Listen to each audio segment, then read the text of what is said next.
Halo, selamat pagi Happy Investor, kembali dalam channel NH Morning Flash. Hari ini hari Selasa 15 Maret 2022. Kita review dulu ya untuk IHSG di pekan lalu.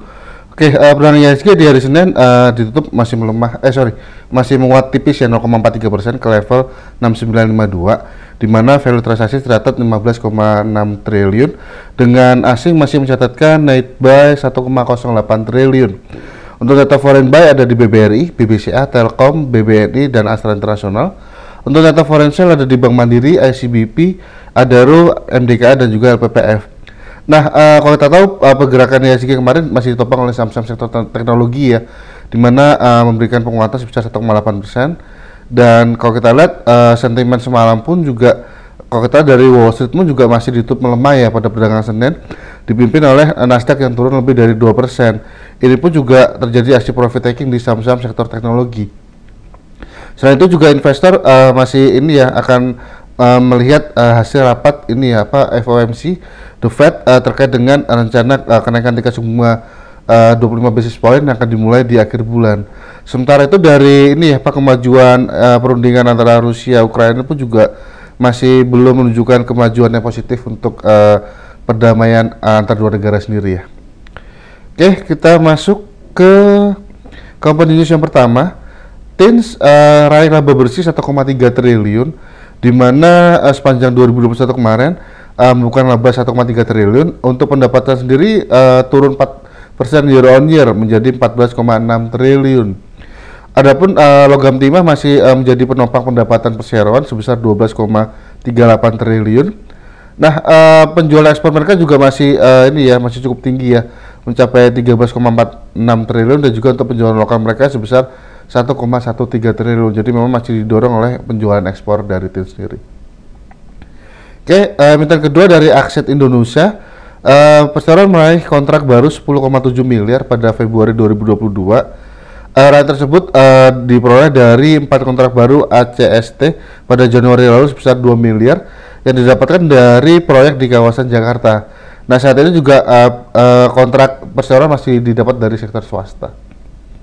Oke, selanjutnya dari SEN, emiten ketiga dari PT Sentra Tama Telekomunikasi Indonesia mengumumkan akuisisi terhadap perusahaan afiliasinya yaitu PT EPIT Menara Asset Co. senilai 5,05 triliun.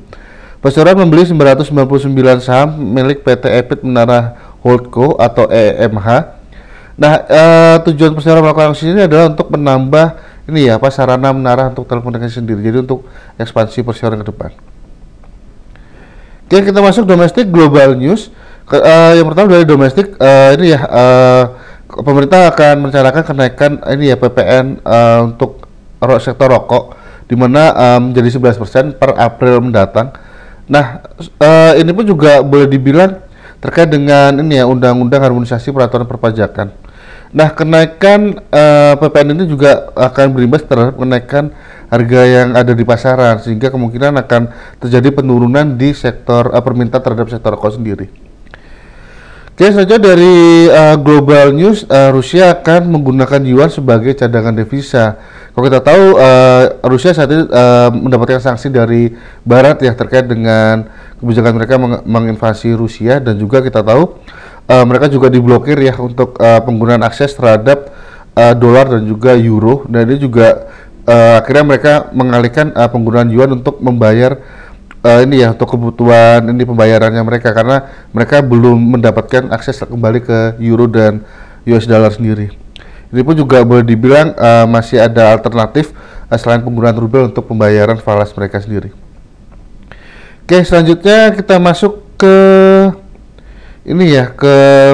Global Economic Calendar. Hari ini tanggal 15, ada hari ini jam 11 nanti akan rilis trade balance Indonesia.